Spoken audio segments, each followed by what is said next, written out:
Labas vakaras, gerbėmieji teatro svečiai, labai malonu Jūs matyti čia susirinkusius.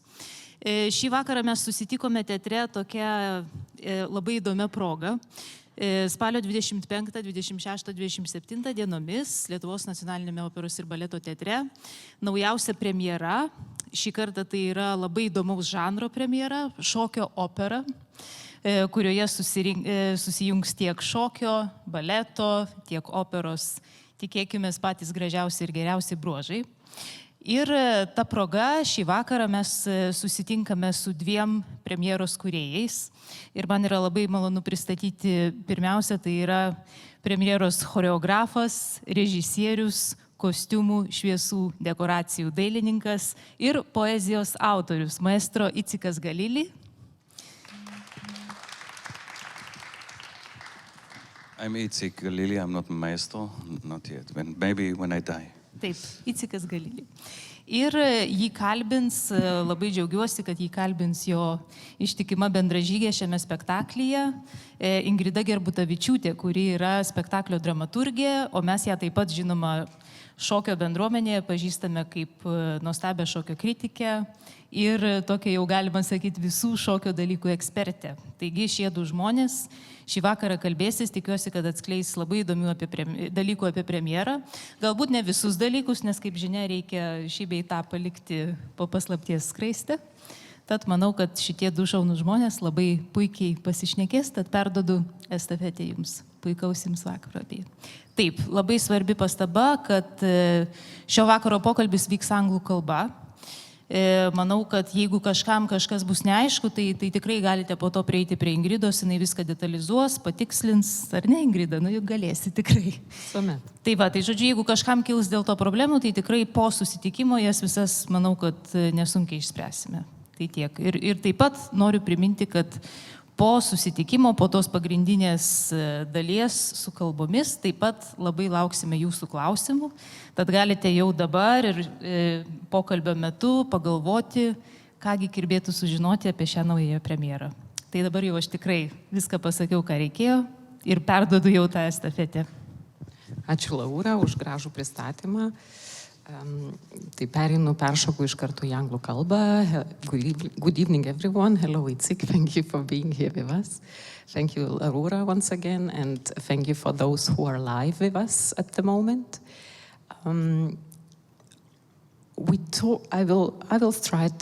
I will start right away.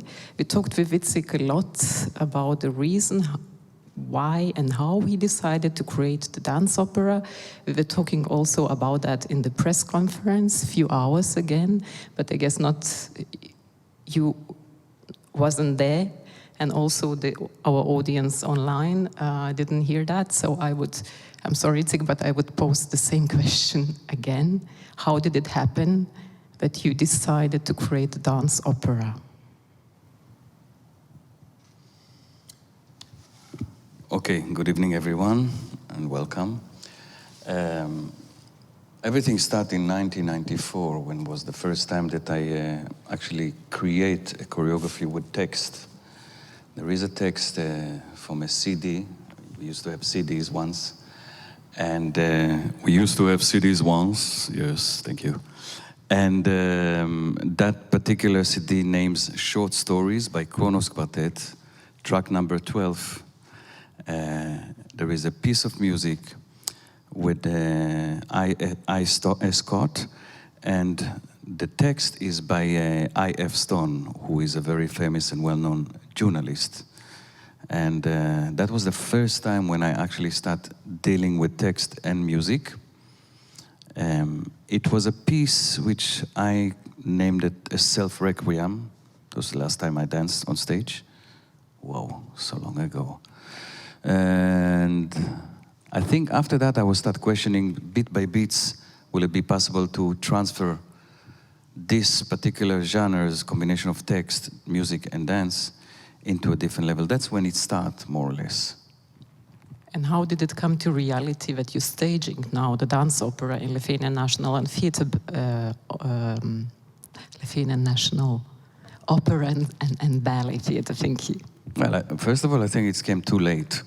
Not too late for you, but too late for me, you know. I'm half-leg in the grave. But to me, it has a certain process, a certain depth that in time you step to one place in creativity and some other times you just go back away from it. In 2012 was the first time I ever been taking part in opera, and that's when it really kicked in. It was together with Dmitry Chernikovs, who is a well-known Russian opera director, and he persuaded me to do that piece of work which named Prince Igor. You can see it on YouTube. But my condition was that I do not want to do it, you know, with opera singers around, because I don't know what to do with them. Though back in my hand, I really wanted to try, and I could not do much. So while we create the process, he said, "Okay, why don't you do it in a huge field of, you know, poppies?" And that was the first experience for me doing something for genres that I was so afraid of. And I think that was the real moment when I just kind of dared to step a little bit further and not just liking it, but daring. Since we are almost in the end of the process, are you still afraid? Because you said you were afraid to step in. Did your fear gone? The word fear is a very dangerous word. No, I'm not afraid, but I think at that time I was afraid. But I'm also afraid, because I think fear is a machine that you always pass. It's like a barrier, it's like a mental place or emotional or psychological barriers that you're always afraid to pass. But I think in here what actually happened naturally is all the different things that I've done, either is lighting design or set or decor or props, playing with music, composing music, singing in the shower. All those things came together into what I experienced, but never all together. So I think this is a really a pioneering prototype in my career, where I managed to do everything together.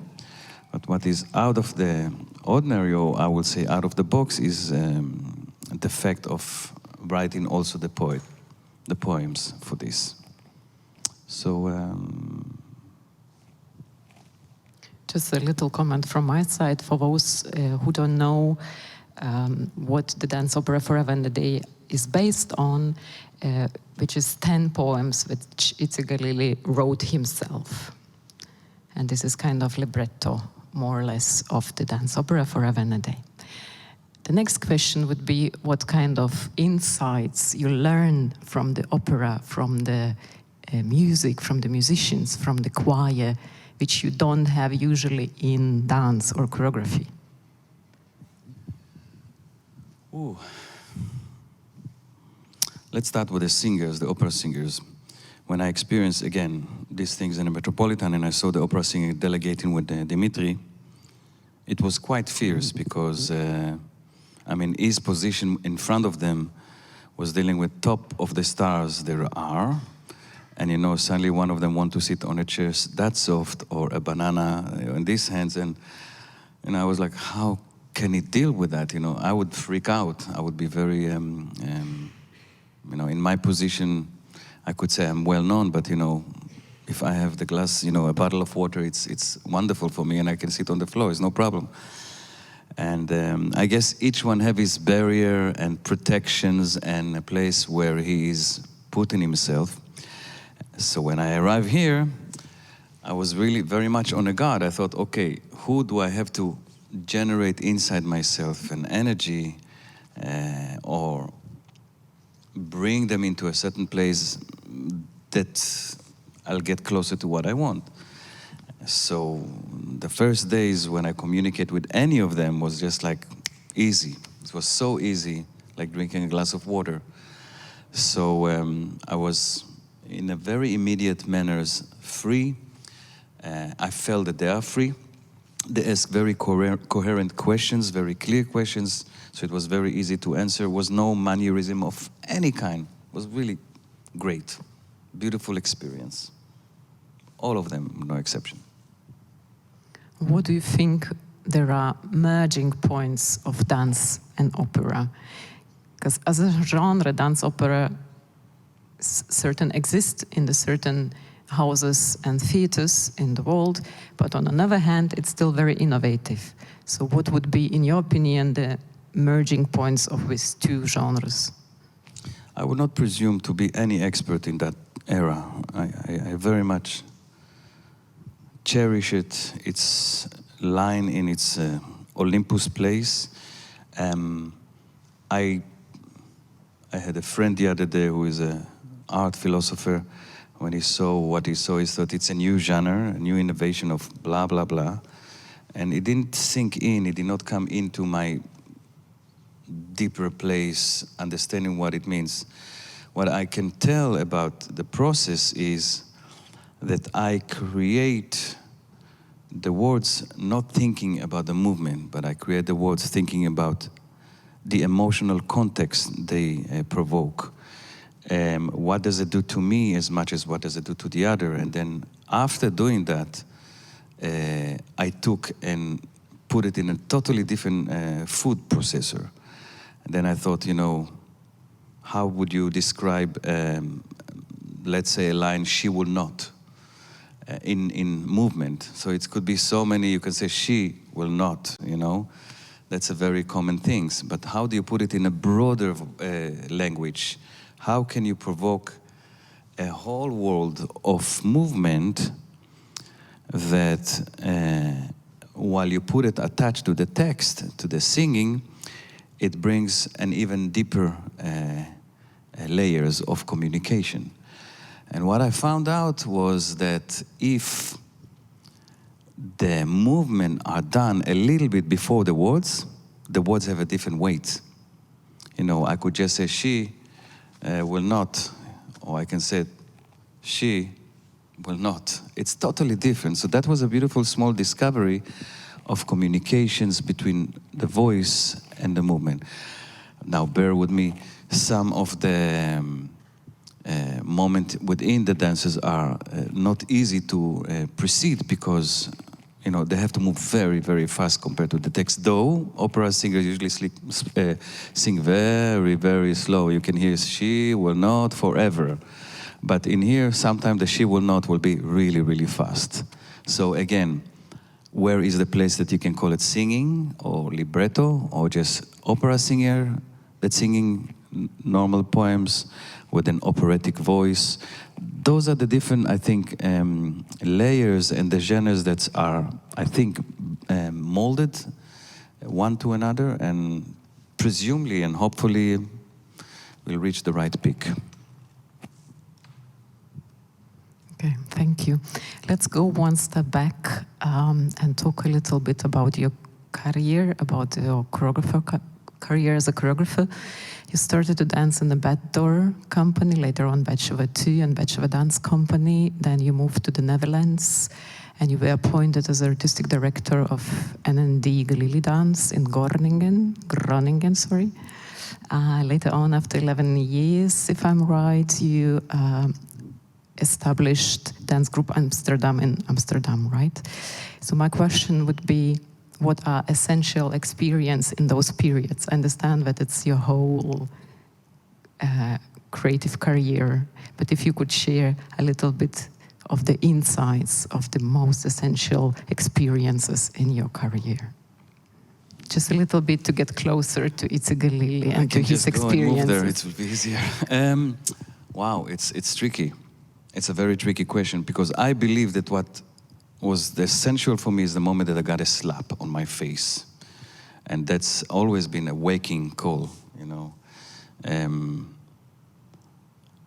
When I was working in Groningen, I think one of the first slap I got in my face was, strange, I have not shared it with many people, was when I was creating a piece named The Butterfly Effect. It was in 1991. Some of you was not born, hardly me even.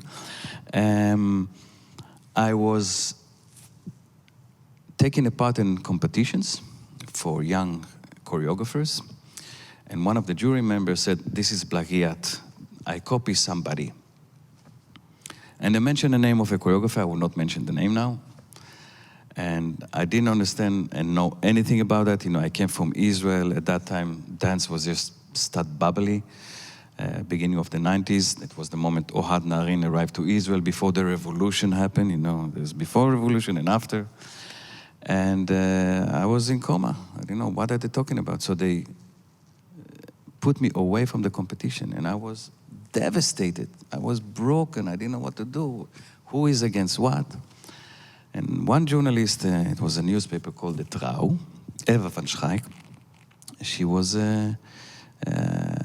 taking things into her hand, and basically she found out that some of the person in the jury was talking about a brick, and I used the bricks in my piece, so that was his connotation of copying.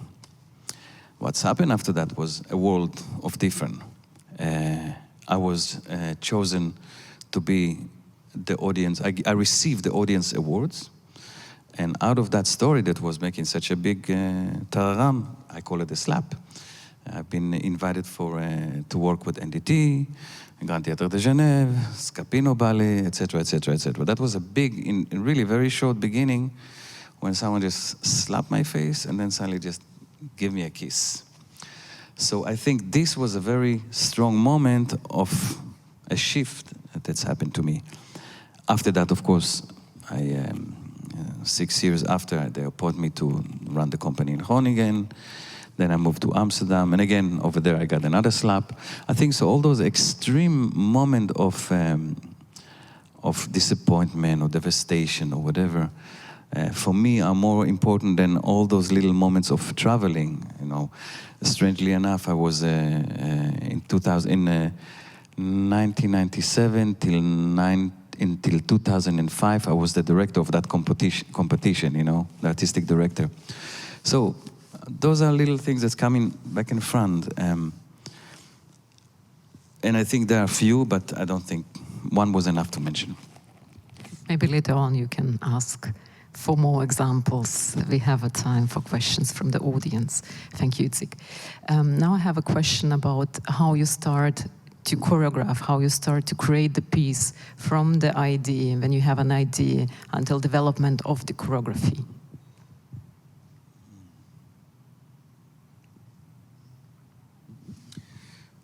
People moves me. I like to connect to people who dare to move. And that has to do with their feelings, emotion. There is what's so-called NLP, which is a certain type of treating people or studying people or interrogating people. It depends how you look at it. And in one of the things that you do in LNP is reading people's face, facial expression. And there is a facial expression, there is micro expression. So when I communicate with people, dancers or anyone, it's very important for me to be able to understand what they're going through when I create. You know, I could sit in front of you. I don't see any of you. I don't see you very well because of this light. It will be much easier without it. But to me, it's very essential because if, let's say, one of you making a negative face, how should I react to that? Now, face has so many movement and expression that when it comes to communication, I like to think that most of the time I have the tool to make that face changing into a better place. And this is a way for me to start movement. The same as we said, you take a text, you said she will not, for instance, coming back to the same place. There are so many different ways to relate, and that's one of the many ways that when I start to create now. If it's a music, say, a while ago, I was visiting Cuba, and I was so overwhelmed with the atmosphere. So suddenly I start looking for Cuban music that, you know, interests me. Then I realized that when I was around 5 years old, my mom loved a Cuban composer who named Pérez Prado. And I never really understand how could I connect to that. I mean, I'm in Cuba, Pérez Prado. I didn't know, but it just clicked something. And then I create a piece which very much reflects my experience in Cuba. You see poor people, extremely clean, but really clean. They wear the t-shirt, in the night they go and wash it and hang it, so it looks really amazing. And they're full of life and joy. So to me, it really inspired me to create that. But at the same time, take the issue of facial expression, take the issue of the way they live. They are happy people. And it influenced me, it moves me, and it brought memories of me when I was a kid, and my mom held my hand and doing the cha-cha-cha when I was 5 years old. Never even think that this connect to that. No, Perez Prado in the 50s, I guess in Israel, even before that in the 40s, and I don't know, perhaps in the 30s, was very big star in the United States. So always Israel at that time was living in delays. So this is just one of the example how it's influenced me. Another thing is, people for me are so essential to work with. So I always try to understand them, to question them. And when you get a story in, I turn it always to a place where they become stronger, or we create in such a way that they become the owner of what we do. And I believe that when you become an owner of who you do, of what you do, then you're going outside of yourself far more bright than what you've been before. And many other examples. Let's talk now about your technique or certain style in the choreography, because one would see the pieces of Itziku Galiliu, one would recognize the certain handwriting, which is on one hand is very extreme positions, very extreme movements on stage, and on another hand is kind of relaxed body, or the mode of the body is relaxation. So how do you deal with these two extremities? How do you come to this kind of result and what we see on stage? Two different things. In my most beautiful dreams, I believe that I jump from one zone to another, you know, like the visher in a cart. Well, sometimes it makes noise, like a Citroen dashboard, you know, and sometimes you just do have to do this. I mean, for the young one, I don't know if you know that this exists, but once they used to do it with the hands, the old one. And in my nightmares, I'm just focusing on one place. I think that in the performance here, you would see 3 different ways, or maybe more, of working. One will be very neoclassical, that blends within my curve and soft language. In other ways, it's very theatrical. It has nothing to do with what I usually put in this type of stages. Or something that has to do with total minimalism, like you see in my Vanity, hardly any moving. So, to say how, I don't know, it's just there. I always adapt to people. Again, people are very essential, so I adapt and connect myself to what people capabilities. And when there is a very creative person, then I provoke, then I push.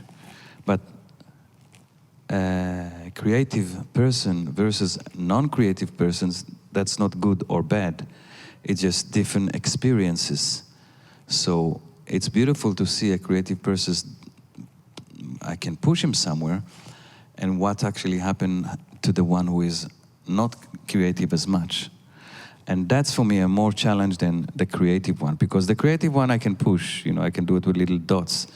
But this one, how do I take him 2-3 steps up? Which language I use? What is the way you think? So we can call it positive manipulations.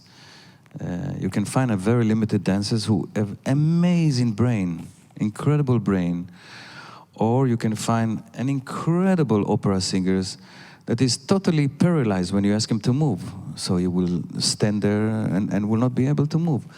So again, all those experiences bring me, I like to believe, to a place where I can give them a certain type of tools and loosen them up from their fears of not succeeding. The one who is afraid, but at the same and don't dare, or the singer who is believing that I cannot dance, you know. And I don't believe in I cannot dance, or I cannot move, or I cannot sing. If you work on it, you can always do. All of you. And how do you generate the meaning in dance? This is the tricky question, but I would like to hear your opinion. I love to see how her ponytails jump when she ran away from me. How can we find meaning to that?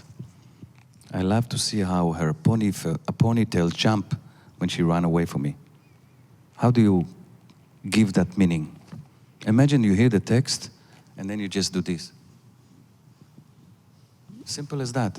So it can be a movement, but it can be like a metaphor. And now if I run away and I do that, my body creates a certain story because I distance myself from that person who I talked and said that I love.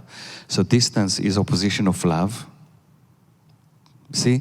And at the same time, when I just move my hand, I can give a justification to see how her ponytail jump.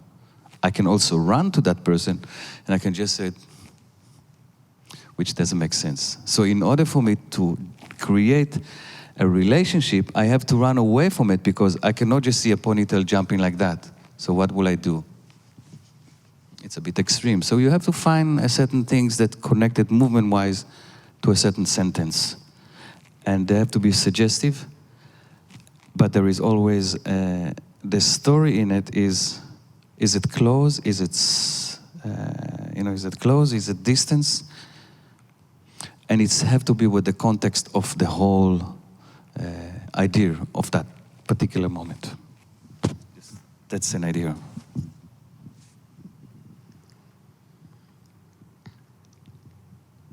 Humor. You use, in your pieces, you use very subtle humor, not all the time, not in every piece, but you have a certain comic situations in your pieces. Now, to stage the humor in the body language in dance, it's kind of the hard task. So I would like to ask you to share how you stage the comic situations and why.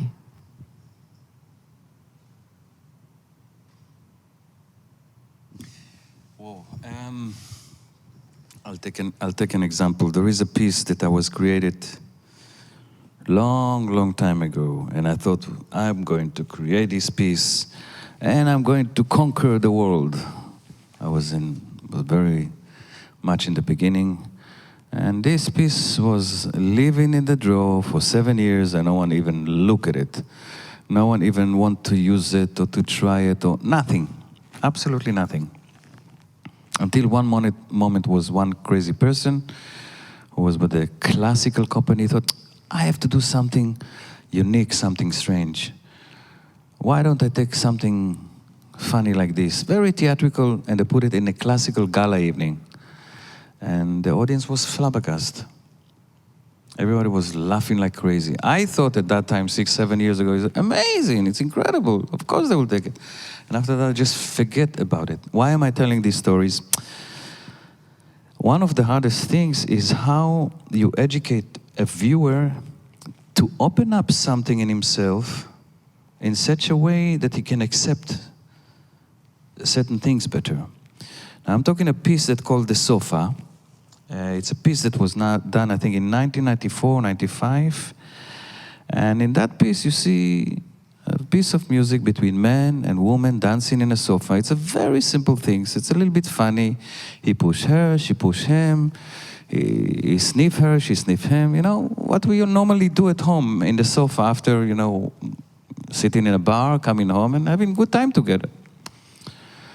And the audience was laughing. But then suddenly else happened. Suddenly the sofa flip away. It's like, whoa, they disappear. And then, whoa, they come back. And then you see two men. And the two men do exactly the same thing. And the audience was really laughing. Oh my God. one man putting hands on another man, how can it be?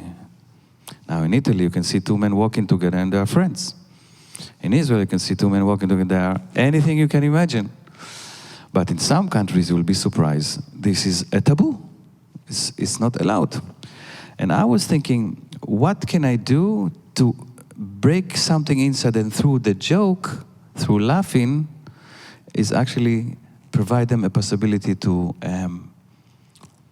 experience something that usually you don't want to see on the street, but on stage is okay, it's all right.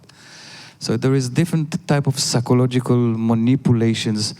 So it's a little bit like universal state of mind, educating a crowd through a laugh to accept something a little bit better. And it proved to be true. That's what usually I try to do, I try to find why are we laughing when someone just bang into a ladder on the street, when actually it's ridiculously painful to that person, but we laugh. So I'm looking for those little anecdotes that emotionally moves me, that I see in people, and try to, registrate them. Like I made a joke once about the swans. There is the 4 swans. I was looking at on many films of different interpretation of the 4 swans. And one of the things that never happened is no one of the swans really able to fly in the air. So I thought, I will make a swan flying. But then I choose 3 men and 1 woman. I said, why 3 men and 1 woman? I had no reason to choose 3 men and 1 woman. The only reason why I choose them is they really dance like swans. And I thought, it's beautiful, why not? So let's not make a gimmick. But the woman that I put in between, she really have to fly. So I created certain tricks. But she's not only fly, but she also doing flick-flack, and you just don't understand how does it happen. Now, if you want to understand, it tends to be really, really funny. So if you want to see it, you have to go to Dortmund, because they're the only one who own the piece. I'm not going to tell you how I did it. But again, it brought the crowd to look at things different, because she became the issue and them not. And that's the point. And that turns the whole story again to a very beautiful. There is always men, woman, men, all those different genders that for me are interesting, because we are not really open one to another. I would help you out here a little bit. If you can't go to Dortmund, I guess the video is online. You just have to search it, and I would encourage you really to watch. It's not very. It's 10 minutes. Nope. If I'm well. Actually, the music is only 2 minutes, but it played double, so it's like 4.5, a bit more than double. Around 5 minutes. Thank you. I would like to talk now about lights. Lights are essential in your pieces, and it's like another personage on stage, another character on stage. It takes a lot of time and place in your pieces. So how do you deal with the lights in the relation to the choreography?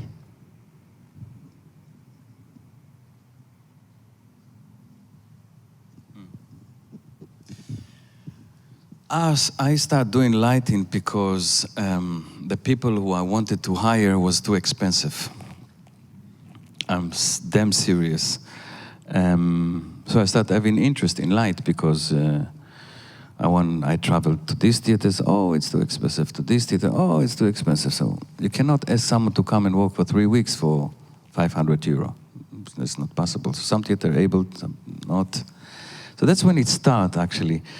But another reason was that when I work with a light designer, I always find myself arguing with them. If I want the bottle to be this way, they said, no, it's not possible. It has to be this way. I said, why not? Look, here. It's there. So no, but it's not logic. It has to be this way. So I started having very specific conversation about the way light should be, how it should be. And then slowly I got experience and knowledgeable. And in the younger period when I was dancing, instead of going and teaching ballet classes or doing contemporary to young kids, like many other people at that time in Bacheva. What I did, I was working as a technician, light technician, and that's how I studied for 6 years. What light means, what's the definitions of light. So those two different combinations in times brought me to really love doing light. And the power that I find in light is a little bit like, you can almost treat it as an object in space. You know, if I had the power, I could cause each one of you to look to exactly where I want, and you are forced with no power of watching it, of not looking there. Because if it would be total dark and I open light over there, you would not look the other way around, you would look there. And there I would show you what I want, and then if I shut it off and open it in another place, you would look there. Because there you would see something else that I wish you to see. And I call it positive manipulation of the stage. And in that positive manipulation of the stage, you can create a lot of magic. For instance, I discovered something in this piece that we're going to see, that I could create very strange things on stage, and there is a fog. And then suddenly you see something elevated. And I will tell you it's windows. You see windows. And I didn't know how to do it until suddenly I dared to take the moment and experiment with something. And it looks almost like there is a fog in between, but there is no fog, it's just darkness. But something had to happen in a process, and through that process it came out. I wanted to lift 3 musicians from the ground, and I couldn't. Until I found out there is a hole in the front stage, and that's where, you know, in the old-fashioned ways, there is someone telling the singers the text, you know, we don't see that. So we take it out, we put the 3 singers inside, there will be a stick like that, you know, a bit like 3 flowers in a very thin bouquet. But then I realized, no, it's not possible. Why? Because I designed a dress in a very specific way that it cannot go in. So I took it out. You know, every time different reasons, either it's a birth for one thing or another. The common things about light is, you know, if you do wash light from the side stage, you highlight the person. If you do something from top, it becomes smaller. So it's just different angles that cause different reaction. But it's a joy. It's a little bit like a Hungarian cube. You just, how fast can you fall to the right place with specific amount of light? And which cube you like to play most, light or choreography? Again? With which cube do you like to play more, with lights or with the choreography? I wish I could play out of the cube or out of the box. My next question would be contemporary versus classical, or contemporary versus neoclassical, since you've done or created many pieces in a pure contemporary manner, and you've done many pieces for the ballet companies all around the world. My question would be how you deal with a contemporary style when you go to stage the piece for the ballet companies. On point, not on point. When and how comes the decision? I think now it's intuitive. It's very much intuitive. You know, I can look at the people here and I can see who have a certain energy, though. Oh, now I see better. You know, who have a different energy. I don't have. It's just instinctive thing that's developed in years. I cannot really. I need to go to a therapy to find out, I guess. What do you think are the biggest challenges for the ballet companies when you come and work with them? Whoa, I think I like to think that I need to find a more open mind to start with, because experience in working with classically trained dancers is very different than experience in working with non-classical trained dancers. You know, This one like to be up, this one like to be down. This one like to smash themselves on the floor as if they're in a mud and it's beautiful. And this one just said, oh, I will not touch the mud. I prefer to just hold skies and fly like a balloon. So it's nice to see where in one world you can bring them to that place and the other way and vice versa. Some classically more elderly trained dancers have blockation in the body and in the mind, actually. It's not the body. And some elderly classical dancers are totally the opposite, you know, and they will just go wild. But it's nice because when you bring them contemporary tools, and usually it's not take, but it's really finding through their bodies sometimes beautiful things coming out. I work with Jason Riley and Elisa Martinez from Stuttgart Ballet. Very beautiful dancers. It was, 20 years ago? Almost 18 years ago, I did a piece called Mona Lisa.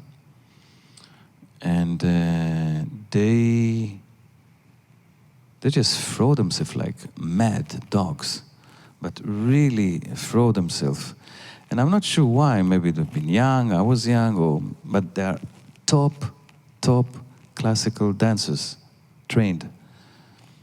And there is this new classicism, contemporary, I don't know, at that time it was like very wow. I don't think it's modern, I think it's more neoclassic.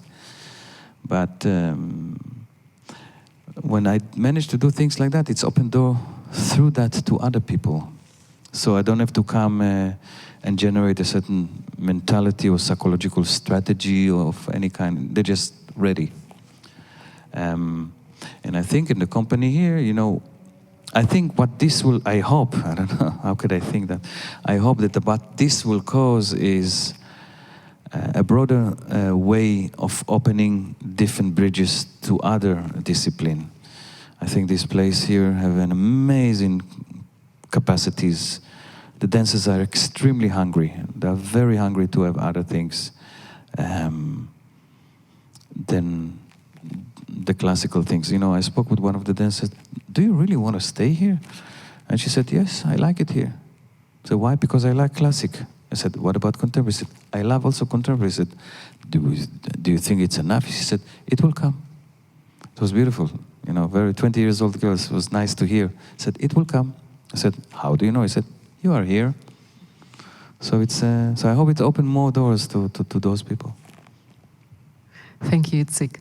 Now we will open up for the questions from the audience, and I see Laura coming in to help me with the mic.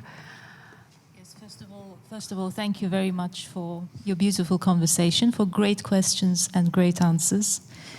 Taigi, žiūrovai, kaip matote, nuo 4 skraidančių gulbių ir meilės iki scenos manipulacijų, dabar jau apie Itziką Galilių žinome šiek tiek daugiau, negu kai pradėjome. Bet dabar yra tas laikas, kai turite progą sužinoti dar daugiau ir yra laikas jūsų klausimams.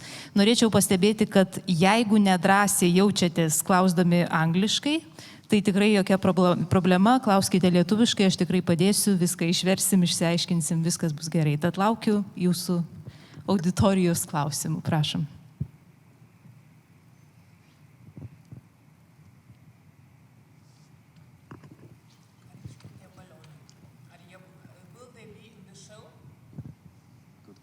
What does it mean? I will translate. I'm sorry, Laura, just a sec. I will translate one question in the front. The question was, what does it mean, the balloon, and will the balloons be there in the performance? See, this is a wonderful question, and the wonderful answer is, should I answer you? Because if I answer you, I just maybe give up something. So now you should look to something up, and I'm not sure if you would find them. Or maybe so many of them that you could not sit on your chair. I don't know. And we have a question over here. Is it only the expenses that you decided to become a light designer? Not only like a director, but the lights designer also, the costume designer? Because you mentioned only the expenses. No, not really. No. It's thrilling to find different things within the things that we do. I've done it through the years, you know, through the last 25 years. I've done it so many times. Excuse me. And particularly, you know, the costumes, you know, I could just go gaga and, you know, you draw something and then something is visualized. One of the characters in the piece is what I so-called goddess, and it's something that you don't see in the story, but my personal story, this goddess is a woman who gives new faces to people's souls, new faces to people's heart, and she does it through a very specific action, and she gives mask. Now it's my story. What you make out of it, it's very, very valuable, because then it's your stories. But how do I justify it suddenly a goddess in a very realistic place? So I create a certain atmosphere to justify that. And I've done it through light. Very, very specific light. And actually, if you really understand what is light in design, it's really, really simple. But it's so simple that it's, in my perceptions, very effective. So, and I enjoy to do that. Thank you. Prašom daugiau klausimų. Mikrofonas atkeliaus, jeigu tik reikės.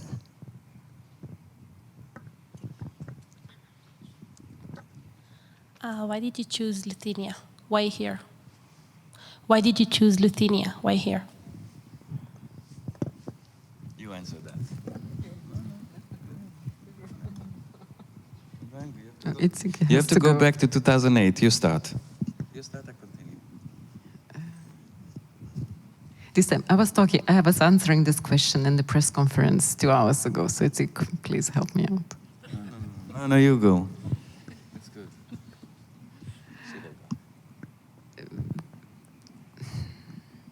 We met with Itziku 2008 in Kuopio in Finland, and actually together with us it was my teacher, my mentor, my friend, which was dance critic Vita Mozuraitė, which knew Itziku from before, and it's how we met.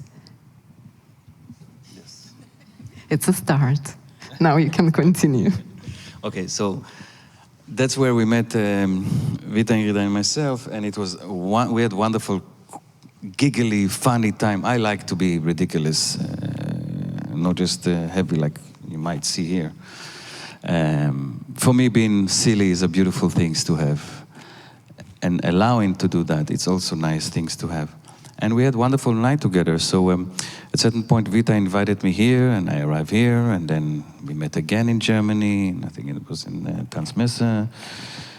So we met several times, and she always said, come to Lithuania, it's a beautiful place. I said, okay, I have to come to Lithuania. But I think the moment that it was twisted, it was not just both of those ladies. It was actually a realization that one morning I just opened, it's coincidental, it's a coincidence of different things that's happened. I find out that Christoph Pasto is the artistic director of the company. I said, what? How can it be? He's Polish, he's in Poland, he's director, oh, wow. And I know him 20 years back from Holland. You know, I was creating in the company the National Ballet of Holland, you know, when he was a dancer there and choreographer.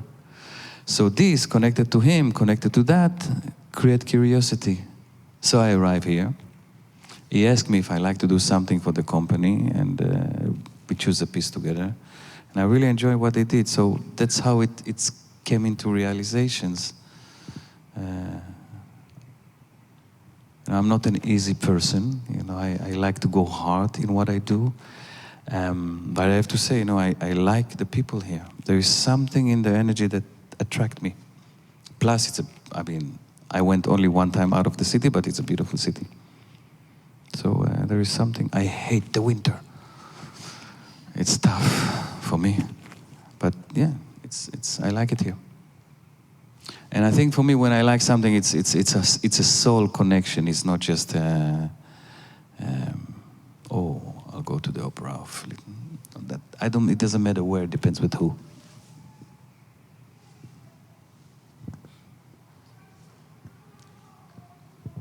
More questions, please? Yes, coming over. Yes, so you said you work with the dancers and you work with the people, and it's very important for you to make connections, right? So my question here is, when new people take up these roles and new interpretations arise, or it takes, or some time passes, and so the performance changes over time, essentially, right? So do you see that as a good thing, that it changes, that it takes different turns and different dancers interpret in different ways? Or do you believe that it's, I don't know, like some critics say it loses charm over time? So how do you see that?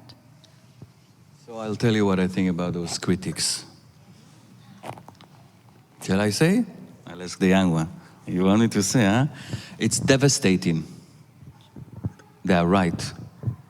It's devastating. It's very difficult to see someone doing new roles, but it's extremely important that it will happen. Otherwise, we live at mid-age. That's my opinion. And I think we have to nurturing and push young people and let them fall.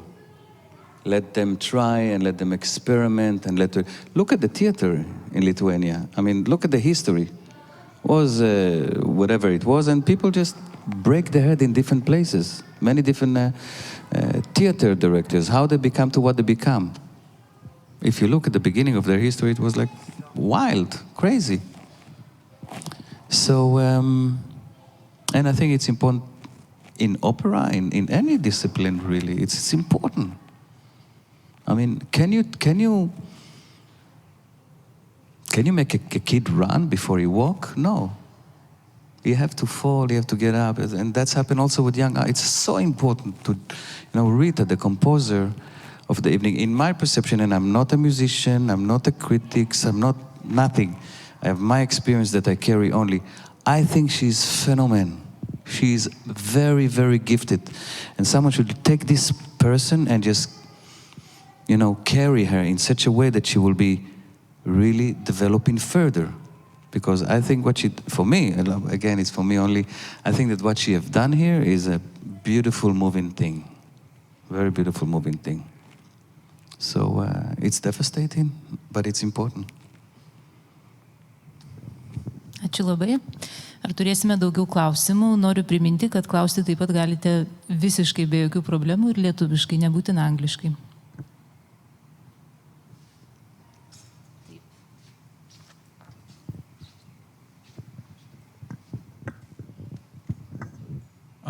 How do you deal with the frustration? Because I think, or doubt. I think you've experienced also that not only you maybe experience some kind of a, I don't know, you're going maybe in the wrong direction, but maybe performers themselves feel lost. Or you said you like to go heavy, so I think doubt and frustration is also common. Going heavy doesn't mean allowing frustration to be the barrier. Fear have many faces, and love have less faces. I'll try to explain it in a metaphor. When you're getting angry, upset, you use approximately 67 muscles in your face. When you get more calm and relaxed, you use only 7. It's funny, but it's so true. You can find different tools to get a person to go heavy, guide him, but always be on a very careful zone where you don't step on him. Because when you start stepping on people, bringing your frustration outside, it's useless. One of the stories that I told in the interview before is that 2 days ago, and I'd never do that, I was even shocked out of myself. I raised my voice on someone 2 days ago. And he was right, and I was right also. We both right, but at that moment, it hurt me. It hurt me that he stepped into, there is almost 200 people there. from technicians to cleaning ladies to the orchestra to the choir to the singers to the opera to sound engineers. I mean, it's crazy. And I went home and I was weeping inside myself. And I asked myself, what's going on? Why did it happen? And then I realized, actually it's beautiful because the whole evening is exactly about that, a lack of communications. And this lack of communication brought him to say what he say in order to defend his place, and the same for me. So how to deal with it? I guess I went home and something happened to me. I did not went further than what's happened. Unfortunately, for the last 2 days, I didn't see him to apologize. But I will. Usually I don't force my frustration on others. I keep it for myself. There is stress. There is always time limitations. I mean, if I put the times, I put these things together, it took 7 weeks. It's very short for such a complex. And it was stress, and frustrations, and so what? Growing up, bringing up kids is more frustrating. Believe me, I have 5 of them. So this is easy in I think, I don't know. But it's beautiful to find out through those frustrations, you know, to overcome certain things and being able to touch, you know, some kind of imaginative Olympus peaks, if and at all. Thank you. Taigi po truputėlį jau mūsų šio susitikimo laikas baigėsi, būtų laiko dar vienam klausimui. Jeigu kažkas kirba širdį, tai dabar yra pats tas laikas paklausti. Ne, gerai. Tai jeigu ne, Laura, taip. I have the last question for Itziku. Very good. And we could probably finalize our talk with that. It's a very simple question. When someone comes to you and says, I don't understand contemporary dance, do you have a key how to read the body language, how to read contemporary dance? What would you say?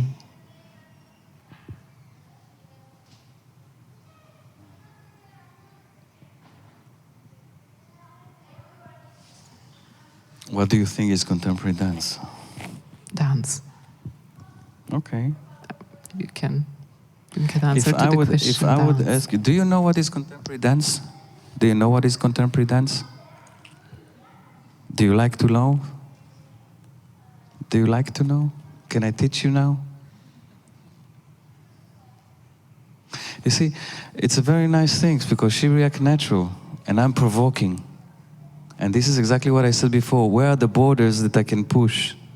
Because I could walk to this nice lady, hold her hands, lift her up, and hold her and move with her and tell her, this is contemporary dance. That will be the instinctive reaction of the moment. It's not bright, it's not deep, but that will be my first reaction to that kind of question. So every time it's very intuitive to the moment. It's very different, you know. You remember what was your reaction when I asked you about the poems? What do you think about the poems? You remember what you said? I'm trying to remember. But I remember being very touched by them. It was a very emotional reaction to them, to something that was written by someone else, but it felt very personal at the same time. I do remember that sensation. And do you remember what was the question I asked you? Please remind me. Why? Why, exactly. Yes. So there is always a way to go and step into someone's territory without defending that person and giving the person a place to react and to connect. So I guess that's one of many ways. Thank you. And thank you all, and thank you for those who have been with us live. Thank you, Laura. Taip, labai dėkoju Jums visiems, kad Jūs atėjote, ačiū už Jūsų klausimus ir taip pat iš visos širdies norėčiau padėkoti Itzikui Galiliui ir Ingridai Gerbutavičiūtei, kurie buvo su mumis šį vakarą. Labiausiai padėkoti už Jūsų laiką, nes prieš premjerą tai yra vienas dalykas, kurio labiausiai trūksta, antras dalykas yra miegas, ar ne? Laiko ir miego. Taigi labai ačiū ir tiesiog primenu dar kartą, kad 25, 26, 27 dienomis Amžinybė ir viena diena, naujausia operos ir baleto teatro premjera. Tikiuosi, kad susitiksime ten. Labai ačiū, gerą vakarą.